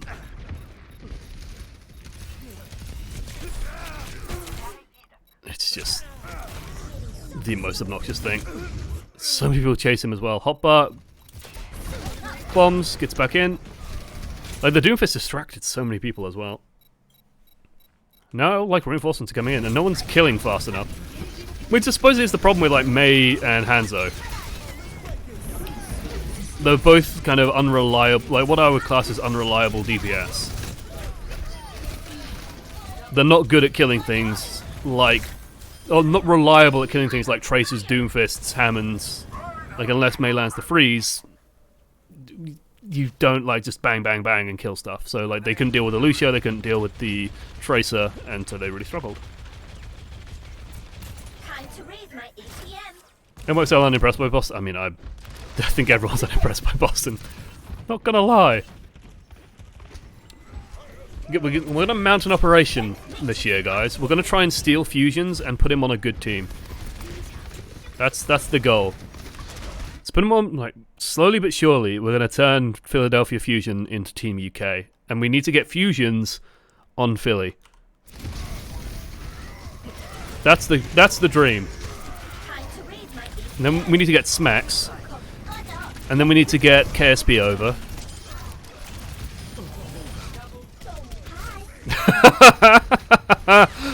Papa's having a good time. I like the spice. I did see one tweet which is kind of interesting from someone who was like, you know, are we really going to allow teabagging? And here's the thing, because of teabagging's, like, when you just take it for what it is in the game, or just like crouch spamming on someone, sure, but when you take it for like what the action represents, right? Oh, I'm dunking my balls all over their face non-consensually. It's a little bit creepy. I think you just got to kind of look past it. It's like, it's one of the few ways that a player can kind of express themselves on someone else, and it's not really about like, haha, my balls are on your face. It's just like, haha, fuck you, basically. Which in theory you should do with emotes, but teabagging is like much safer. It's like a safer, easier way to style on someone. Again, Hotbar doing the same playstyle, by the way.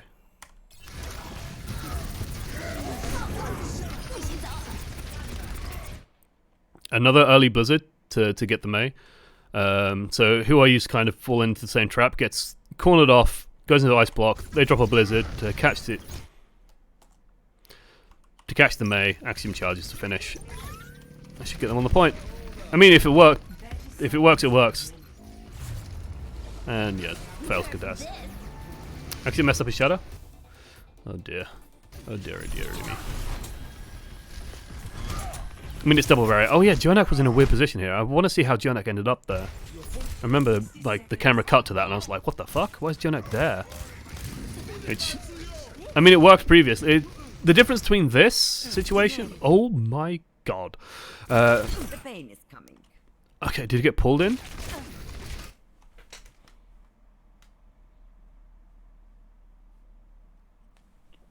He didn't get pulled in. Only Jonak. Only Jonak would do this. What the? Only Jonak or someone in bronze would do this. What the fuck? Name. The pain is coming.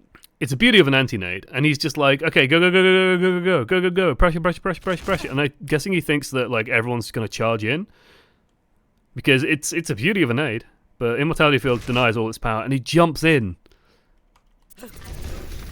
and then I think this is the moment he realized that he fucked up, because oh dear. Did Axiom really just try and shadow just for Jonak? I'm guessing he's trying to catch Mano as well?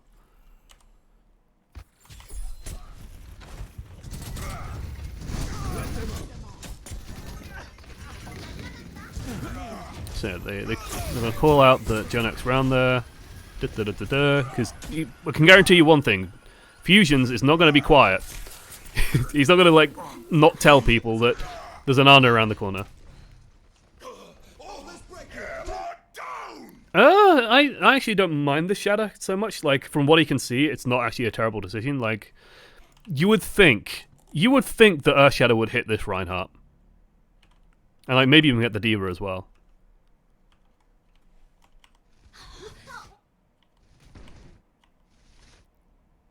Mano blocks it. Like, the reactions are great. Who Are You blocks it. Mano blocks it. Diva rockets into the air. Honestly, I don't think that's terrible as a shadow. Like, it's not one of those ultimates you try and save a huge amount. If you see an opportunity for it, just go for it, and he just went for it. I don't actually think that's too bad. The Blizzard guarantees the kill on Who Are You, and then the rest is history. Woo! So, oh no, Nene is in a crazy position, because they're all in crazy positions, so. Did he get pulled? No, he got pulled, but he didn't get pulled off the edge. So, Jonak got pulled to the edge, and then he jumped off. He could have backed away. He could have held S rather, and just backed out. But I think once he landed the nade, he was just like, oh, everyone's just going to push. Like, we're going to push into them and kill them.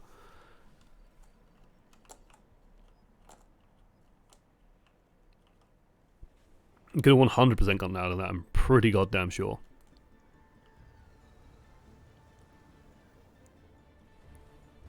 Everything can be hacked. It's spicy. You wouldn't believe what I learned about you, Sparrow. Sparrow. I am at peace with who I was. Your threat does not concern me. This is a very all-in comp. Right? It's dead simple in how it operates. You got two major threats. You have Nanoblade, and you have EMP. Between the two of them, you can probably win any fight. So if you need to, you can combine both of them. Like, the nice thing about this team comp is if you just take the time to build up Nano, Blade, and EMP, and you just fire them all at the same time, you should win that fight. The only way to stop it is like if Swimmer hides extremely well, and the sound barrier delays things enough, and even then, it's going to be tough. It's going to be real tough. This also just has like a lot of good, strong dive potential.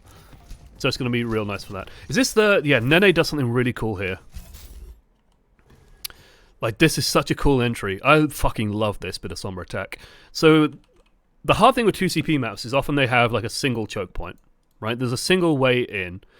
And so for Sombra players, what you can do is you can throw the translocator and you can like translocate through and then try and stealth through and like try that. The enemy, what Uprising should be doing is they should just be spamming. Like, the moment they suspect a Sombra, they should just be spamming. And you can catch any Sombra trying to run through. Very, very difficult to then get in. What this lets Nene do is he throws the Translocator up here, stands up here, and then he's going to jump and just run in. No one's spamming up here. No one's spamming up here and assuming the Sombra's going this route. So it conceals the Sombra until, you know, they know that a Sombra's there by now, so they should just be spamming around here.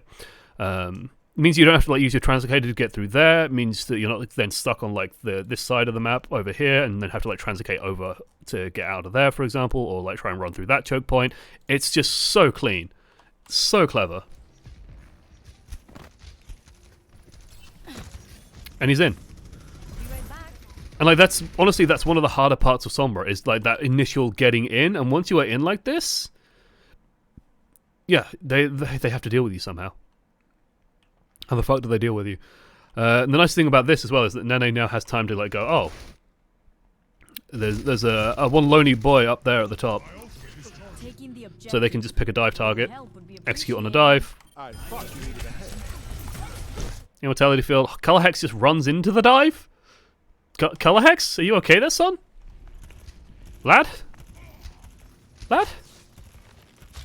Boys? Because you're like, oh, they're gonna dive the Baptiste. That's fine. Like he has to use Immortality field. It's all okay. We're gonna slow-mo this on the dive. Right, press his shift, press his field, tries to survive it as best as possible. Color Hex's reaction to this is to... Does he get pushed into it? What the fuck?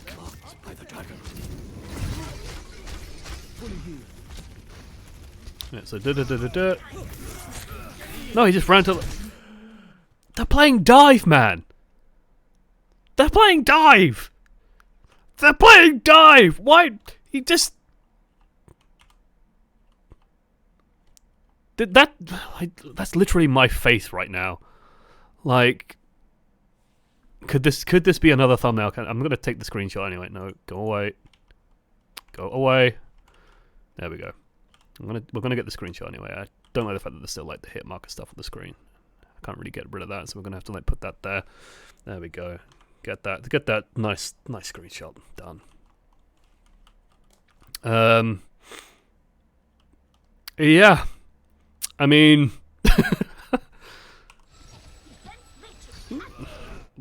sure. That was awesome. And no Immortality field. It's Dead Baptiste. Imagine he's going to swap to Moira. I want to see a Moira and McCree come out. Maybe the Hanzo can stay. Staying on the Baptiste is spicy. Oh! Oh! Bit of squatting. Get some squats in.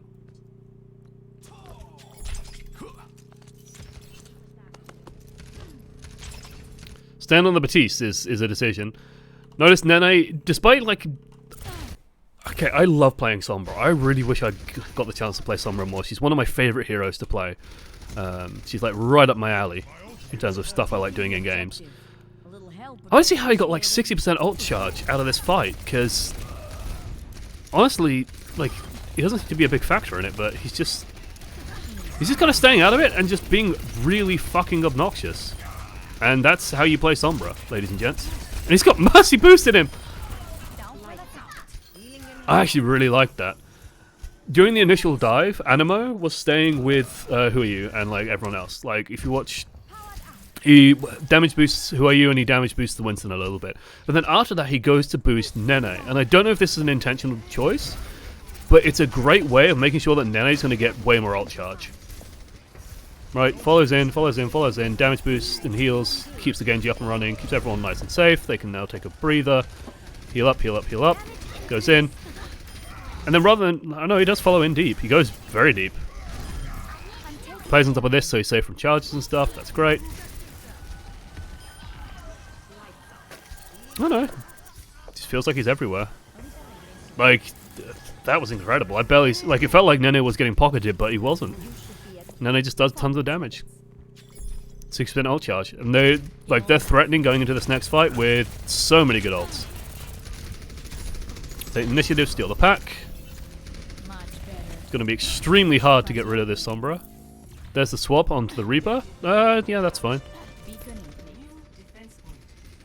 wonder if Junkrat would have been invited. I think it's too late for Junkrat. Like, Riptar as a counter to Blade is always a fun one. But I think you're too late for it. Very patient. Looking for his way in.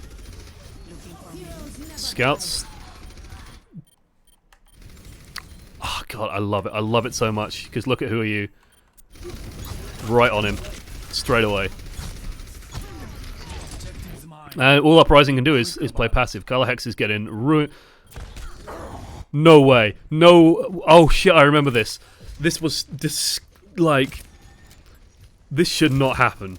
It's just a scratch. You'll be fine. Heroes never die. Reaper versus Ana. One versus, like, he's looking for the Reaper. Dodges the sleep dart. And as an Ana player, you're like, oh, well, I'm going back to the spawn then, boys. See you later.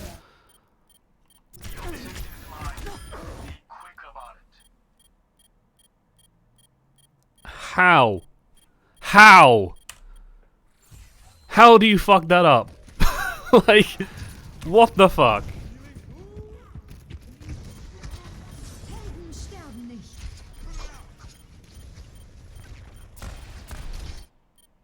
Like, as far as starts go, it's a good one. Good third shot. The Mercy's there. The heal, like, the heal multiplication plus the Mercy plus the health pack just gets Jonak all the way back up.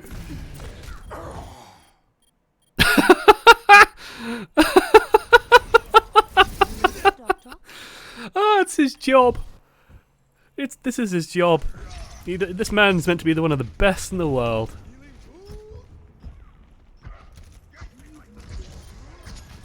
He's one of the top 20 in his job at doing this.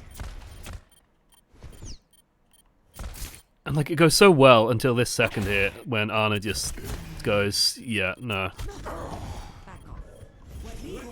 Fuck you, I'm Ana, I'm the best. EMP further denies the Mei ult, nothing else can go off. Nano cleans up.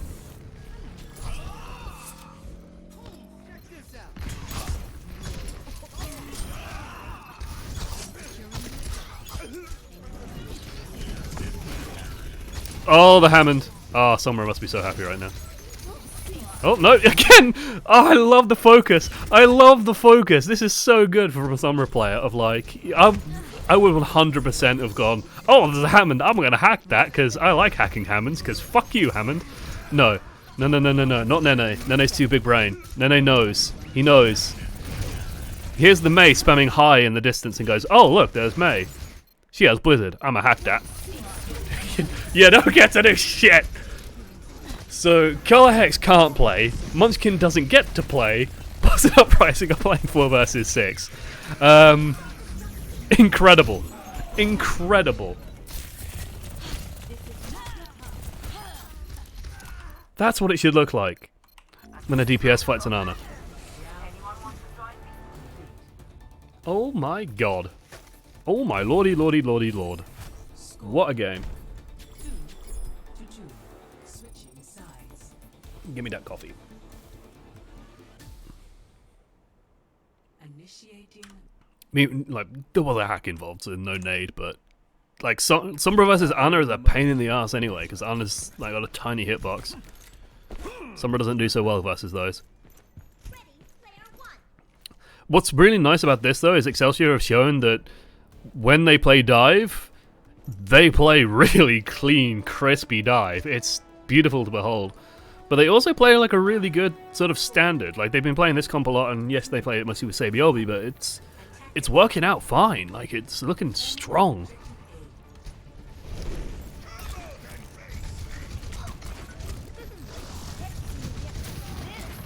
Hello, Gwen. Good to see you.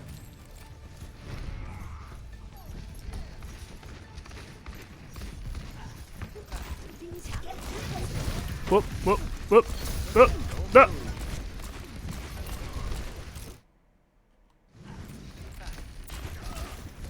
Okay, not a bad start for Boston. Did Excelsior, like, fuck with them at all?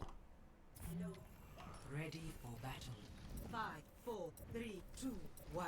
Attackers incoming. It feels like this went way, way worse for them than it did previously. So yeah, they get through. Now, Munchkin even peeks ahead. Notice that Hobbo's not on the high ground this time, he's like on the low ground. The wall is a lot better, this like completely denies.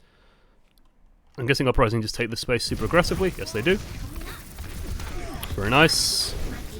Great halt out of fusions. I'm assuming that was a halt. Yes, looks like it was. Yeah, much, much cleaner. This is actually like really good for Uprising. They have a good team comp to like be playing from this angle.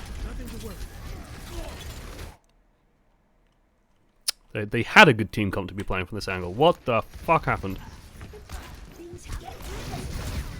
That May wall was crisp. Like that's exactly what they needed. 30 seconds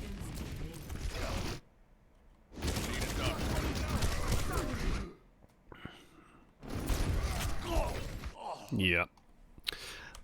Was that his fault? Or was that Myunbong's fault? I'm kind of curious. What happened to you? 30 seconds. He's keeping an eye on him. Like this is where it gets tricky. This is where it gets really tricky. Why do some teams play D.Va and others play Orisa? I really want to know the theory behind that. With Fusions and Axiom, it's like, which one's the D.Va player? I don't think either of them play D.Va. So I think they practiced double barrier and then D.Va got buffed and they just said, you know what, fuck it, we're sticking with double barrier. I think D.Va is the more versatile choice, 100%. But yeah.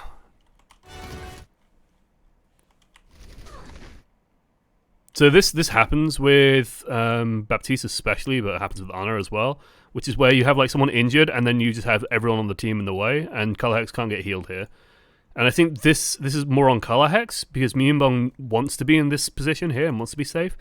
I think Myunbong needs to react to this very quickly. What I'm hoping to see, and as disastrous as this is going to sound for Uprising, what I'm hoping to see is the split second that Colorhex dies, there's an immortality field.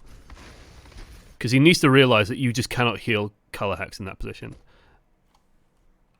I found the mistake. What was that, Axiom? What?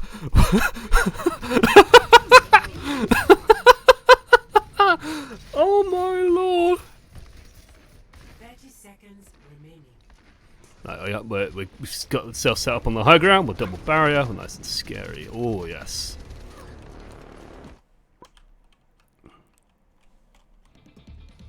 Jonak's in a weird position here. Did he hear Jonak? Maybe he heard Jonax down there or something? Look at this. Ridiculous positioning. Again, only Jonak. Only Jonak or someone in bronze. There's no middle ground. Show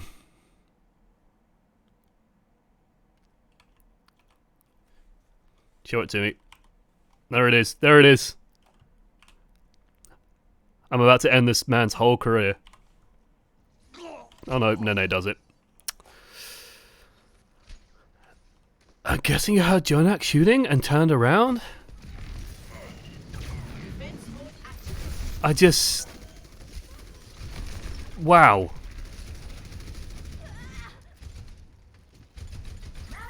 10 seconds remaining. Do you think the Fusions was going to have a barrier up or something as well?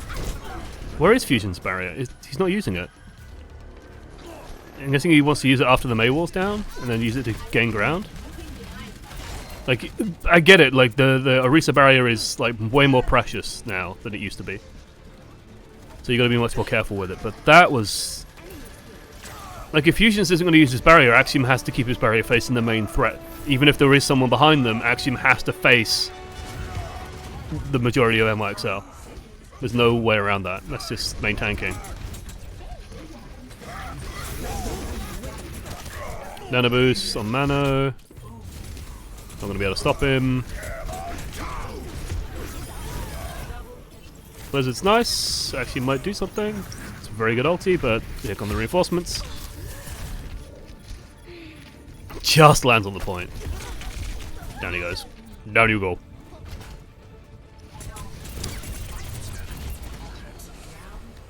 Yeah, just the random 360 no scope.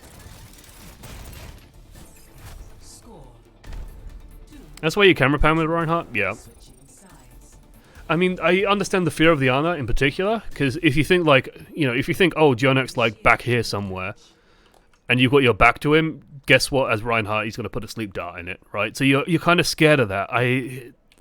It's just such a weird combination of events to have like an Ana here firing, and then him maybe hearing that and going, oh shit, there's an Ana behind me, I need to turn around and block it, because as Reinhardt you kind of train yourself to do that, and that training just getting Color Hex killed, that robs him with like so much DPS, so much momentum, so much pressure, and it's just a nightmare situation. And yeah, Excelsior, you have more, like, Excelsior have more time to take this first 1/3 than they normally would have to take the entire point. So yeah, you play this comp. You play this comp because it guarantees you like a point flip. Shock look the most impressive. I mean, we still need to see more teams play. On my best behavior, Captain. 5, 4, 3, 2, 1. Attackers incoming. Turns will be a threat to control fish. I mean, they played with Bumper for a long enough time, so I think they're fine playing without a main tank. Again, this is so cool. This is so, like, you can see, like, people are spamming down below. I don't think anyone's spamming up top. And even if they are, I think the Sombra's in. Like, no matter what, you're not going to stop it. That's so cool. I find that so seriously cool. This is a very... no, okay, Mano landed on the right side of that. I'm going to go back because I actually want... Like, this is a very difficult thing to do correctly. Attackers incoming. Defend objective A. Which is this early dive. Okay. They go in, Mano lands, and yeah, like, he instantly wants to get out of there. He does not want to stay and fight that, because it's a Mei. All they want to do is get under the bridge. That's what they're aiming to do, and they managed to do it. The only person who cannot do that is Jonak. So Jonak's going to have to play from all the way back here, which he's fine doing. Like, as long as they get that pressure up quickly, Jonak can play from here. Go. I keep you. And I think if I had to identify a weak link, yeah, they kind of picked it out now. It's Jonak. It's just a scratch. You'll be fine. Right, so the attack comes in like 2 separate stages. Step 1 is like get everyone to here, and then step 2 is to get everyone up here and like take this, right? If no one's playing up here, they could probably just go and take the point and just play on the point a little bit, and then go from there. The downside is everyone but Jonak can do that. So Jonak's stuck playing here, but it's fine if they can get up here quickly, because then Jonak can just play Ana and heal from this sight line, right? The danger is if Uprising go, oh, well, there's just an Ana down here, and they send... I know this is disastrous and it's gone horrifically wrong every single time someone's tried it, but you send someone to go and kill Jonak. And you hope that Jonak doesn't Jonak them, and just kill them. I'd be curious to see if you could like do the same strategy, but with like a Moira, and just have Moira fade through this, and then just play like down here with the Moira, and try and like throw a heal orb or a damage orb up, maybe. It's like a safer way of doing this. Maybe not. It'd also give you a nice early car lesson, but then you want the nano boost, so yeah, you're stuck with the Ana. You could try and play it with it. No, you wouldn't play this without the nano. I'm out of here. Yeah, Jonak's really kind of stuck here. And like, you need to use that Mei wall to like push the Winston out as best as possible, and like try and force him not to. So you can't just like Mei wall off Jonak, for example, which would also be very strong, I think. This will only hurt for a minute. Or you need Color Hex to just land this shot. Like, just an arrow needs to land on that. Because that's interesting. Okay. Did you spot it? Did you spot it, kids? Did you spot what Jonak did that is absolutely fucking insane and would drive... and probably would drive every support player insane? He's focusing on DPS. He's playing damage. Nade? This will only hurt for a minute. Watch his target focus. Like, you got the big red critical, and he goes up for the damage. He could absolutely 100% heal Who Are You there, or he could start healing the Winston. Instead, he goes for the extra damage. And he's still going for the extra damage. He's still putting the pressure on. He's still like looking for the kills and trusting in Animo I'll keep you healed. to do all the healing. And now he's going to healing because he's got no targets available. That's crazy. Can they res that mess? Can they res that Winston? I don't think they can. Maybe it was the wrong choice. The Winston died, so hey. They get back out. Like, that's so cool. This is a lot of charge for the Mercy. Ooh, bold to try and charge a Genji. Jonak gets a kill. Well, I'm gonna watch this from Mercy's perspective because I think it's very interesting to see like who Animo's trying to support, and it kind of shows you the flow of the battle kind of nicely, like where all the pressure is. That's a great res. Huayu is so active, like despite Mercy resing, he's still playing very actively. Super early nano, but they have all the pressure. Okay, Jonak. Watching your back. I mean, some of these shots are pretty spectacular. The fact that he's playing scoped as well in like this position is really bold. Again, throws the nade aggressively. No defensive nades for this boy. And there we go. The dive goes in. The target is called, and Jonak is helping kill the target. You don't need Moira. Oh, with Jonak on the scene. Climbs up this. Oh.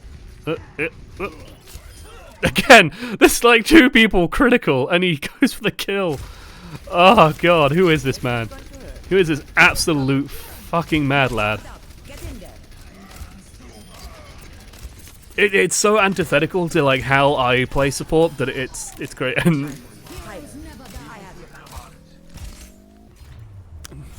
that's so cool. That's so cool.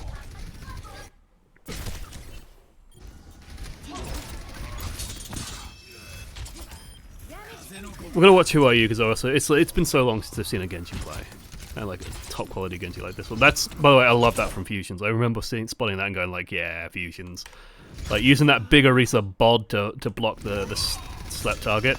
That's cool. Small little optimizations, but keeps the supports alive. Real nice to see.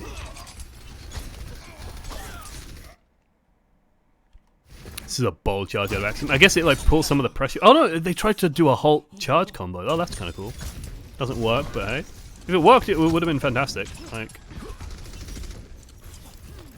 again, don't disagree with the idea. There's the focus on the Hanzo.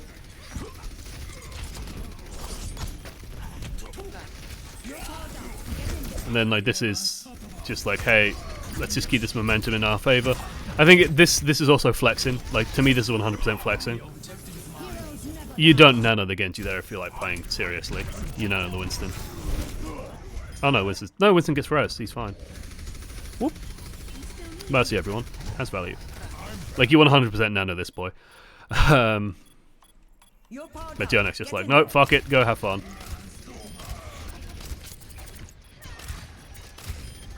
I think it does have the acceleration effect as well, which it will. If the fight goes long, it will give Who Are You a Dragon Blade pretty much 100%. So, yeah, like it kind of makes sense in that perspective. But it's a flex. There's no way around that. And that is Boston Uprising, a team that, like, I will give the credit where it is due. Right? Let's summarize. Credit where it is due. The tactics that they employed didn't actually seem that bad. Like, they seem to have the right idea of how they wanted to do things and how they wanted to execute things. It's the execution of the tactics that were fine. Largely playing sort of, they're trying to play they're not playing like 1v1. I would call it the way I would call that is like mirror comps and trying to just like fight people straight up. They're trying to play like comps that play around what the enemy's playing, stuff like just starting on dive, on Oasis and things like that, and then like the pharmacy comp and stuff like that. But it's also spreading them very thin, and I think the issue that Uprising face is that they just don't have the same level of talent as especially the top teams like NYXL, who will play extremely well and will play extremely strong. And will probably only get stronger as the season goes. The benefit to Uprising, I suppose, is that like one tricking is not going to be very powerful this season, or at least in like the latter part of the season, I suppose, because of the hero pools. Like when they come in March, you won't be able to just play these Mei strats. I guarantee you Mei is going to be the first hero that's going to be banned. But like the downside for Uprising is just like they are pretty much weaker than everyone on every front, and they don't seem to play D.Va, and that's going to hurt them so badly. Like, not playing D.Va just leaves you vulnerable as well to so many different comps. That's kind of rough. That's it for this review. I think we're going to do another one immediately afterwards. I kind of want to watch Shock. I guess we're going to have to watch Shock. Actually, no, I'm going to watch Gladiators versus Titans, because I actually didn't get to see that one. So I need to catch you up on that. So I'm going to use that as a good excuse to do that one. Otherwise, if you're watching this on YouTube, thank you for watching. Click the like button, all that good stuff, and all the YouTubey stuff. I'm going to try and upload more stuff to YouTube. be better about it, because it does drive traffic to the stream. It's just sort of the grim reality to things. So yeah, if you do find this on YouTube, enjoyed it, hit like, hit follow, subscribe, whatever. Good stuff. See you next time.